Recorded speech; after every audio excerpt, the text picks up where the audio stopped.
Meth is a hell of a drug. In the late 90s, I was a young elementary student in rural Arizona going through the DARE program. At the time, the officer who taught our class told us that not 30 minutes down the road was an area responsible for over 70% of the meth distributed throughout the entire state. He then explained that the reason there are occasional low-flying planes in the area is because drug enforcement officers were constantly watching the nearby community with infrared cameras looking for trailers that were currently cooking meth. He also told us about how officers seemed to be fighting a losing battle, because for every trailer they shut down, 2 more seemed to just pop up out of nowhere. There was just too much of a demand, and too much money to be made to keep the cookers down for long. Meth is seemingly everywhere now. For me, a resident of Oregon, I could close my eyes and throw a rock and probably hit someone who was either on or carrying the drug. Although I have never been personally affected by meth, I have many friends and previous coworkers who either dealt with it directly or had family who did. I watched secondhand as the effects ruined good people's lives, and this week's case is no exception. And even though the case starts out in Arizona during the time that I actually lived there, I at least don't know any of the individuals involved personally. But according to the 6 degrees of separation, or as it's otherwise known, the 6 degrees of Kevin Bacon, I probably know someone who knew them or at least knew of them. According to the theory, I probably have a closer than comfortable connection with Dustin Lee Honken and Angela Jane Johnson. As always, I'm Chase Ellerman, and this is Almost Fiction.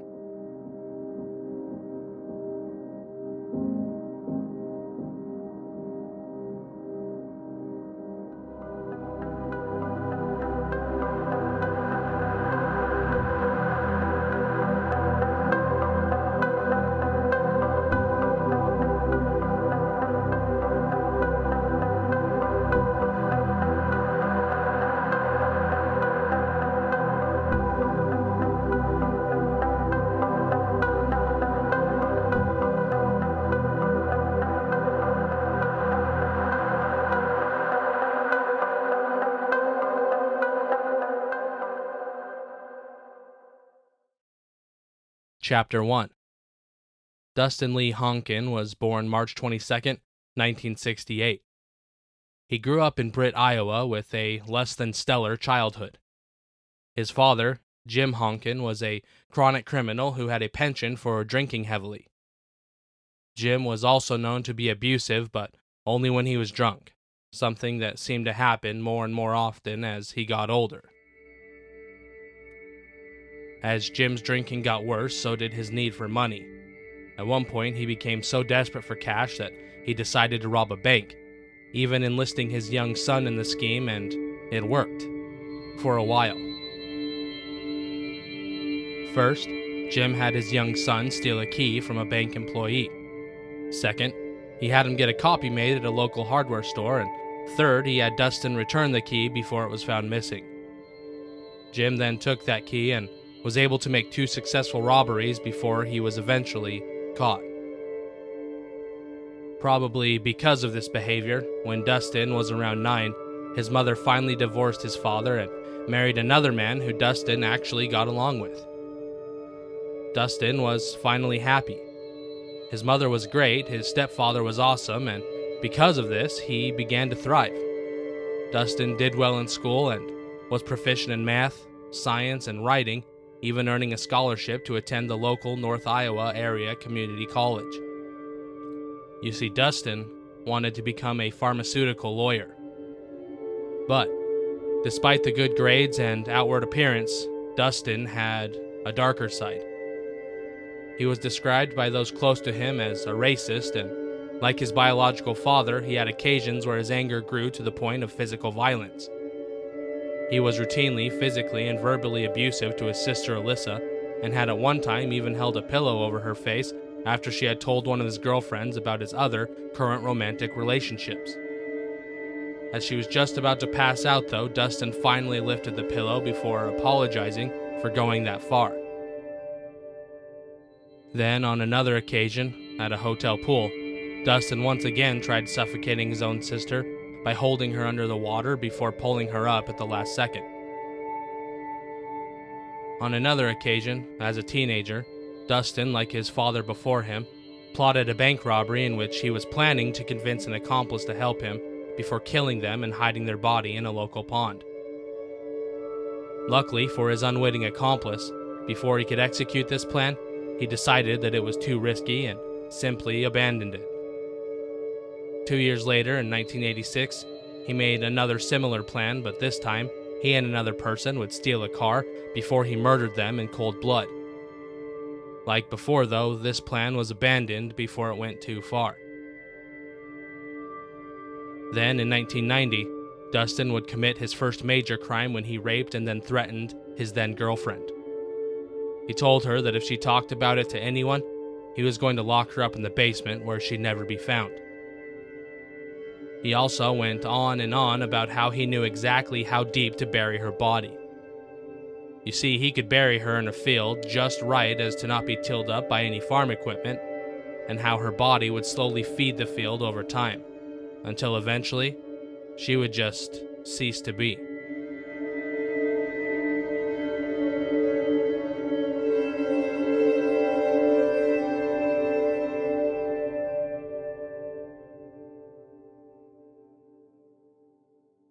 Chapter 2, 1992, Arizona.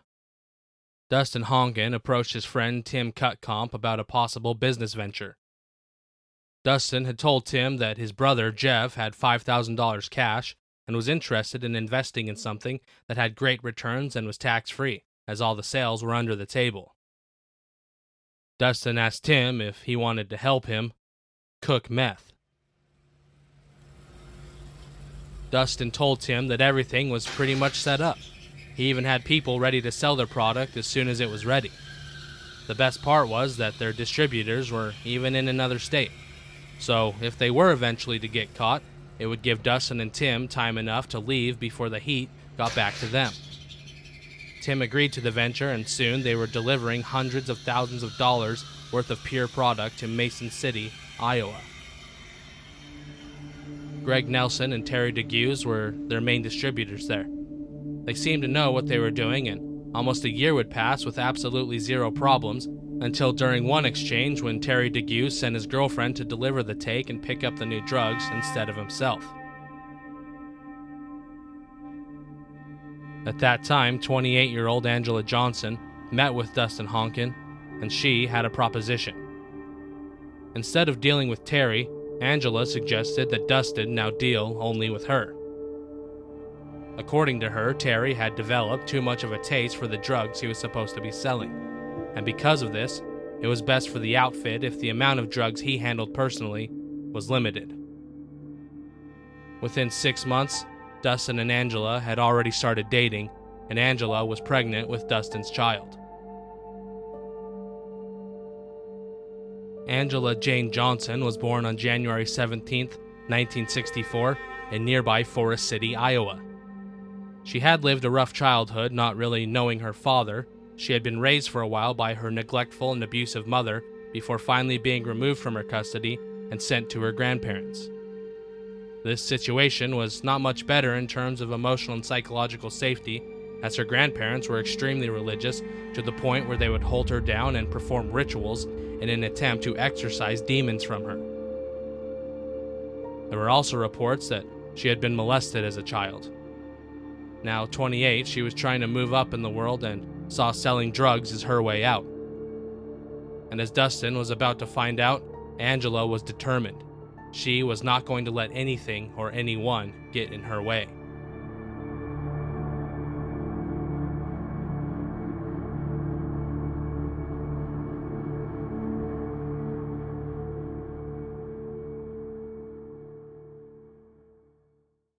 March 1993.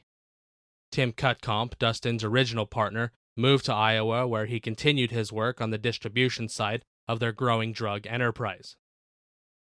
Dustin, for his part, studied chemistry books, read science journals, and kept thorough records because he was planning on expanding the business not only to the internet, but he also planned on writing a book, a sort of how-to on becoming a large-scale meth dealer in the U.S. That same month, March of 1993, Greg Nicholson, one of the dealers in the group, fell under suspicion of the local police when he participated in a controlled buy. After collecting enough evidence, authorities executed a search warrant on his residence, which netted them a large amount of cash as well as just under 150 grams of pure meth. Now facing serious felony charges for distribution of narcotics, Greg agrees to work with law enforcement and immediately rolls on Dustin, telling officers he is his supplier and that he's personally received several pounds of meth from him over the last year. Then, on March 21st, 1993, Greg met with Dustin Honken under the guise of delivering drug proceeds. Greg was wearing a wire, and the entire conversation was being monitored by police who waited close by. They listened as the pair discussed past as well as future drug deliveries. Both Dustin Honken and Tim Cutcomp were arrested that same day.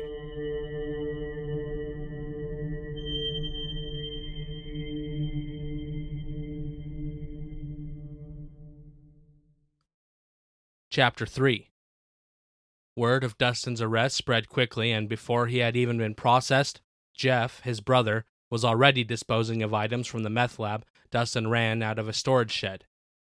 Because of the fact that they were moving drugs over state lines, Dustin stood before a federal grand jury who indicted him for conspiracy to distribute methamphetamine. He was soon out on bond. During his time in custody, Dustin informed officers that he fully planned on cooperating and that he was going to plead guilty instead of going to trial. Dustin also learned through legal documents pertaining to his case that Greg was the one who had snitched on him. A plea hearing was then scheduled for July 30th, 1993. Dustin wasn't happy. He had done so much for Greg, and for him to just turn around and snitch, roll right over for the police. He knew Greg wasn't in jail, so maybe he just might have to pay his old friend a visit. During the months of June and July, both Dustin and his girlfriend, Angela Johnson, began to hunt for Greg Nicholson. Every evening, they took to the streets and searched for Greg while a woman named Christy Gubats babysat Angela's daughter. The pair would also borrow Christy's car because Greg knew what they drove and an unknown car wouldn't be as suspicious. On July 7th, 1993, Angela purchased an Intratec Tech 9 9mm semi-automatic handgun at a pawn shop an hour away from her home in Waterloo. July 24th, 1993, Angela Johnson would ask Christy Gubats to babysit one last time. They had finally found where Greg was hiding. That night, Angela and Dustin went to the home of 37-year-old Lori Ann Duncan. Lori was Greg's new girlfriend, and he had been living with her in Mason City for only a short time. She also lived at home with her two children, 10-year-old Candace and 6-year-old Amber. Angela approached the door alone and knocked. Lori cracked the door and peered out. Angela, claiming to be a saleswoman for a cosmetics company, asked Lori if she could help her find an address. She was in the area for an appointment, but was seemingly having trouble finding the address of her potential client. She then asked if Lori had a phone book nearby so she could possibly look up her client's address and make sure that she had it correctly. Lori stood behind her mostly closed door while the woman talked, and, well, she looked friendly enough and appeared to be carrying a branded makeup bag, so maybe she was who she was claiming to be. She guessed it would be okay. Stepping back from the door, she opened it fully, preparing to invite the woman into her home. That's when everything happened. Seemingly out of nowhere, a man appeared right behind the woman who had knocked on Lori's door and forcefully pushed Lori to the ground. When both strangers were inside, they closed the door and locked it behind themselves. One of the assailants then watched Lori while the other one went through the house, eventually rounding up Greg as well as Lori's two daughters. Then the video camera came out. Angela and Dustin then forced Greg into making statements on camera that they thought would exonerate Dustin and convince authorities that he had nothing to do with the drug case. After multiple takes, the intruders decided they had what they wanted, and Angela took the two children, Candace and Amber, upstairs where she had them pack some clothes and other items. When Angela came back downstairs, both she and Dustin tied and gagged the two adults before dragging them outside into their borrowed car. They then packed the kids in with them and drove out to a secluded wooded area. First, the adults were taken out of the car, walked over to a grave that had been prepared earlier, and then they were unceremoniously shot in the head. Next, the children were taken out of the vehicle, and the process was repeated. All four victims were then covered in dirt where they would stay undisturbed for years.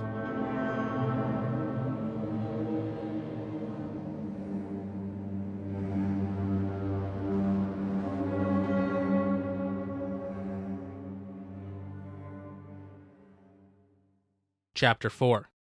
After the murders, Dustin took the tape they had made to his attorney's office and played it for his defense team.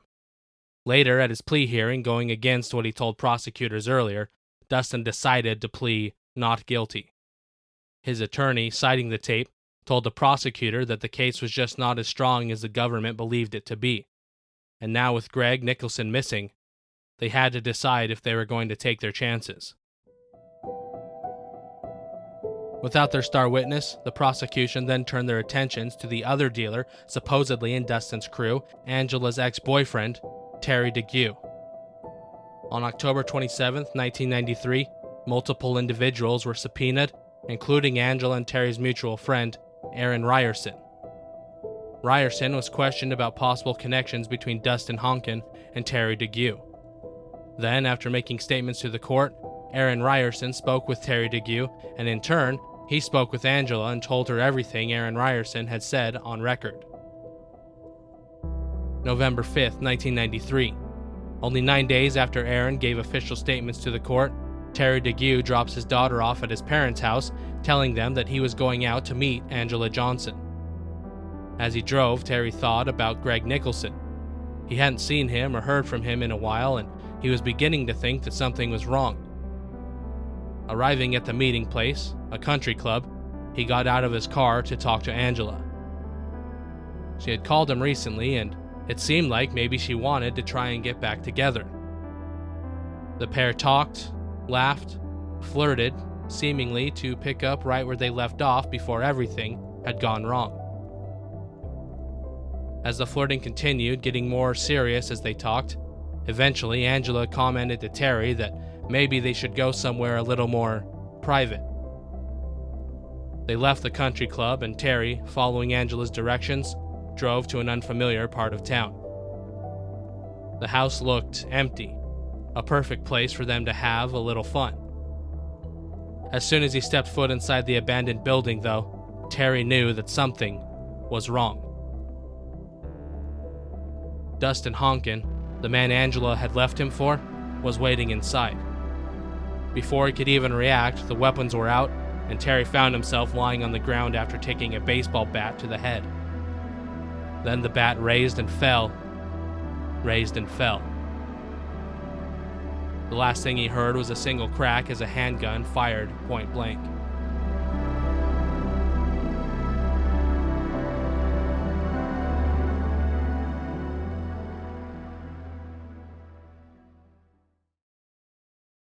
Angela Johnson was questioned more than once after Terry DeGue's disappearance, and she just couldn't seem to keep her story straight. She kept giving conflicting reports, depending on who was questioning her, and even told friends different stories about what had happened to Terry and where she thought he might have gone. She said she had seen him that night, she hadn't seen him at all. She hadn't even talked to him. Well, she had talked to him, but only in passing.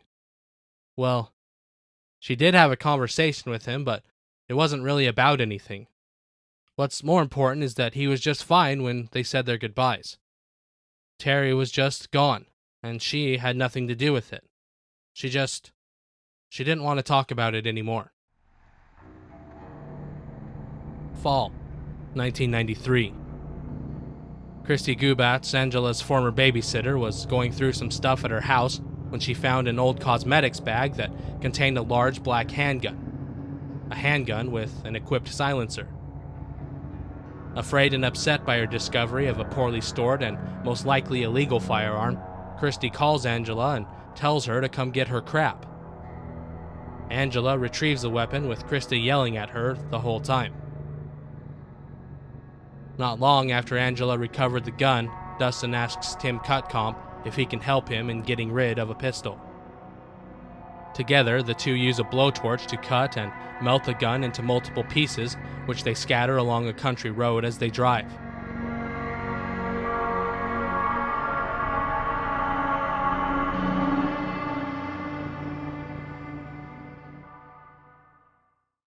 Chapter 5. March 1995. After 2 years of seemingly stalled-out case, and with all of their witnesses seeming to disappear, the federal drug charges against Dustin Honken were officially dismissed. Wanting to get back to making good money, Dustin begins to rebuild his meth lab operation and starts to experiment with new and different recipes for his meth. Dustin, Tim, and Angela then rent a house where they set up their new lab and get ready for mass manufacturing. This is when, deciding they need just a little more help, they bring in a man by the name of Daniel Cobean. But, unknown to Dustin, Tim, and Angela, their new friend Dan was a mole. He had already approached law enforcement about his new job and was working with them to reopen the drug case against Dustin and his friend Tim Cutcomb. February 7th, 1996. Before Dustin, Tim, and Angela are even able to create one batch of meth, law enforcement, running on the info provided to them by Dan Cobean, execute a search warrant of Dustin's home where they seize multiple items used in the production of methamphetamine, including chemicals, equipment, and even Dustin's notes, the ones which he was going to use when he wrote his new book. They also find handwritten notes about guns, silencers, and how to properly bind and gag people. Within 2 months, the federal drug case is officially reopened against Dustin Honken and Tim Cutcomb. Almost immediately after Dustin's arrest, he, Angela, and Tim are out on bond and already talking about how they are going to make the new witnesses disappear. Tim would later testify that Dustin was reluctant to get Angela involved again because she was a, quote, hothead and just wanted to go, just do it, end quote. Angela, it seemed, was not only talking about killing Dan Cobean, but also talking about killing officers working on the case as well. Starting to fear for his own safety now, Tim Cutcomb decides his safest bet would be working for the prosecutor. While wearing a wire and still on pretrial release, Tim records Dustin talking about his intentions to kill witnesses, as well as the fact that he already had killed witnesses back in 1993. Dustin even compared killing to a football game when he said, quote, once you go a certain distance, there ain't no turning back, end quote. Tim then asks Dustin if killing people bothered him. Dustin replied, quote, nope, never think about it, never. Never dream about it, never, nothing. Thought I'd have nightmares, end quote. He then said that Dan Cobean was a rat and that he'd have to be killed no matter what. Quote, I've climbed bigger hills than that little hill. Even if I'm in prison for 15 years, whatever. When I get out, he's still dead. End quote. As soon as Tim brought back the recordings to law enforcement, Dustin's bond was revoked. Seemingly unable to keep his mouth shut for any amount of time, Dustin begins telling fellow inmates that he'd already killed witnesses and was making plans to kill a few more, even giving one inmate, Dean Donaldson, specific direction to Tim Cutcomb's house. He also conspired with another cellmate to break out of jail by digging a hole in the wall, and he was just waiting for Angela to figure out a way to deliver him a chisel, hammer, hacksaw, and a rope. This plot was also delivered to the guards, and the plan was abandoned. Dustin would just have to wait until his trial began.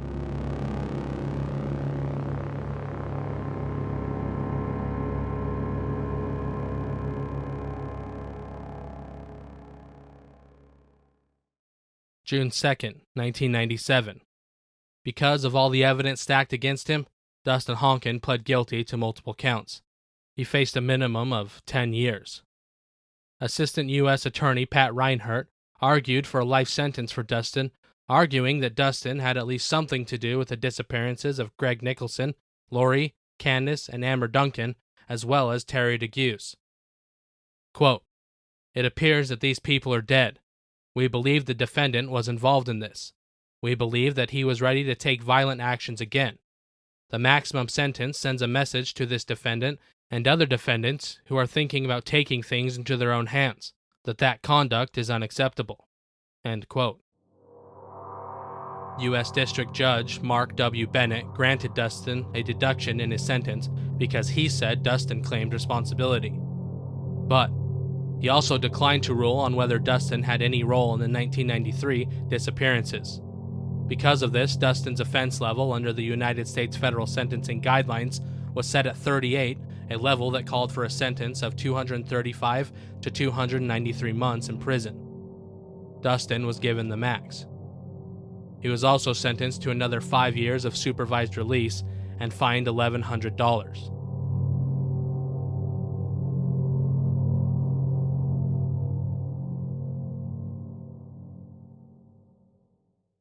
Chapter 6, 1999. The prosecution appeals the sentencing deduction due to the severity of the crimes perpetrated by Dustin Honken and his attempts to obstruct the investigation against him. The courts approve the appeal, adding that, quote, "One can easily conclude from witness testimony that appellee caused the disappearance of one or more persons, including prospective prosecution witnesses in 1993, end quote. Without the sentence deduction, Dustin now faced 27 to 33 years in prison.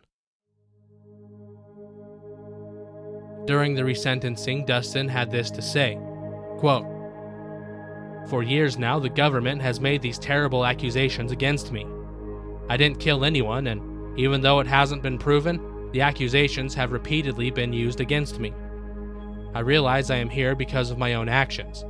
I am sorry for what I have done, but I haven't done these heinous crimes the government accuses me of.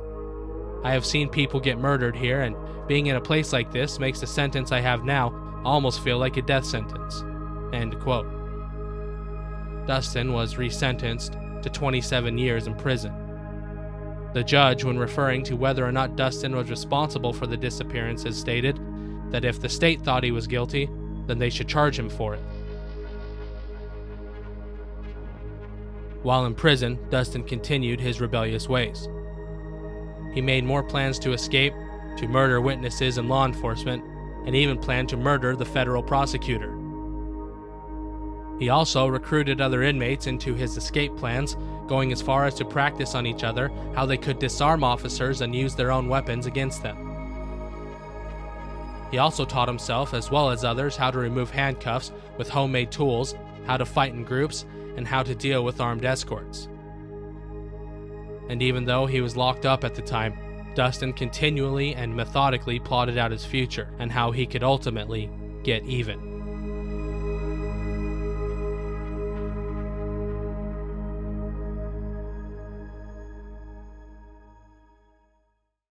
Three years after Dustin pled guilty to drug charges, both he and Angela Johnson are charged with multiple counts of first-degree murder.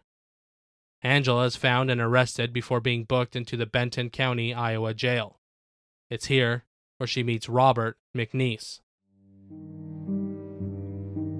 Robert McNeese knows who she is, knows why she is there, and sees an opportunity. Over a short period of time, he is able to convince Angela that not only is he a friend, but he can possibly be of great help to her. You see, Robert, according to himself anyways, was connected. Robert knew people, on the inside, people who were already in jail for life. People who, if he told them to, would confess to the murders, and all he needed to make that happen was just a little information. In order for the confession to sound legitimate, though, all Robert needed from Angela was details that only the killer could have known. Seeing an opportunity too good to pass up, Angela went all in. She gave Robert maps, locations, and details about the victims, their bodies, and even how they were killed. Robert immediately turned it all over to authorities. Using the maps and information, officers found Greg Nicholson and the Duncan family where Angela and Dustin had left them in their single, shallow grave. Terry DeGuse was also discovered a few miles away from Greg and the Duncans, where he had been left in a field behind an abandoned house. The case then continued in earnest.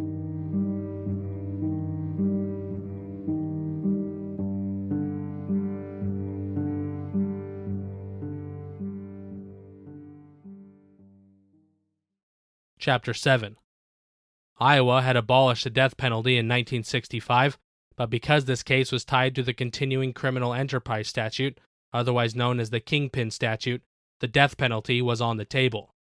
Basically, because the murders were part of large-scale drug trafficking, the case was under federal jurisdiction, and even though the state didn't have a death penalty in place, the federal government did. Dustin's trial was held first and officially began in October of 2004. During his trial, over 65 witnesses were brought in to testify against him, some of whom were Dustin's fellow inmates. Due to the staggering amount of witnesses and evidence against him, Dustin Lee Honken was convicted of all 5 counts of murder. He was given life sentences for each of his adult victims and death sentences for the murder of the children. He was formally sentenced to death on October 11, 2005. Angela Johnson also went on trial and was found guilty for the murders of Greg Nicholson, Lori Duncan, Amber Duncan, Candace Duncan, and Terry DeGuse. She was formally sentenced to death on December 19, 2005 for the murders of Lori, Amber, Candace, and Terry, and received an additional life sentence for the murder of Greg. 7 years later, in March of 2012, a federal judge vacated Angela's death sentence, changing it to life in prison without parole. She is currently serving her sentence at FCI Waseca.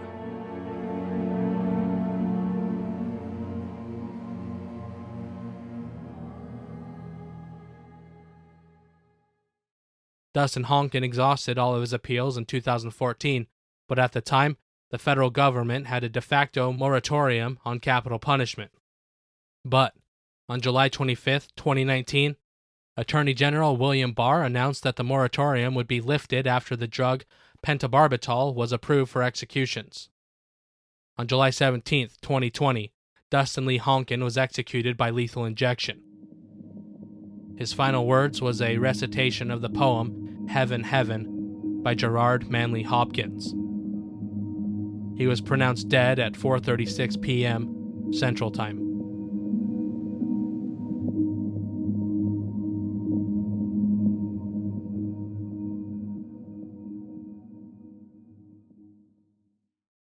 It's impossible to know just how many lives have been ruined by meth.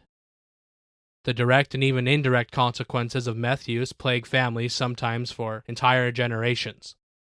And despite what your dealer tells you, despite what your enabler tells you, and even despite what you might tell yourself, there is no upside to it. Because eventually, no matter how good it feels, it will always come back to bite you in the end, just like it bit Dustin Lee Honken and Angela Jane Johnson.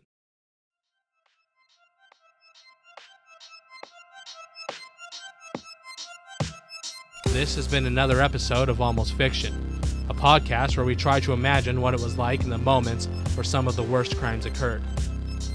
Thank you for all your support, and a big thank you to all those who do their part in keeping the bills paid and the lights on. For only $5 a month, you too can help support the show, and for your contribution, you will receive early and ad-free access to all Almost Fiction episodes, as well as our bonus show, Almost Fiction Plus, a show specifically for our loyal subscribers. No amount is too small, and we at 1159 Media really appreciate your contributions. Times are tough, and if money is too tight, it's just as important for us if you could rate the show and leave a review. If you have any questions or comments, you can send them to almostfictionpod@gmail.com. That's almostfictionpod@gmail.com. Almost Fiction also has a Facebook group, so head on over to see the exclusive posters that accompany each and every episode, as well as keep up with everything Almost Fiction related. Once again, thank you for all you do. And as always, I'm Chase Ellerman, and this is Almost Fiction.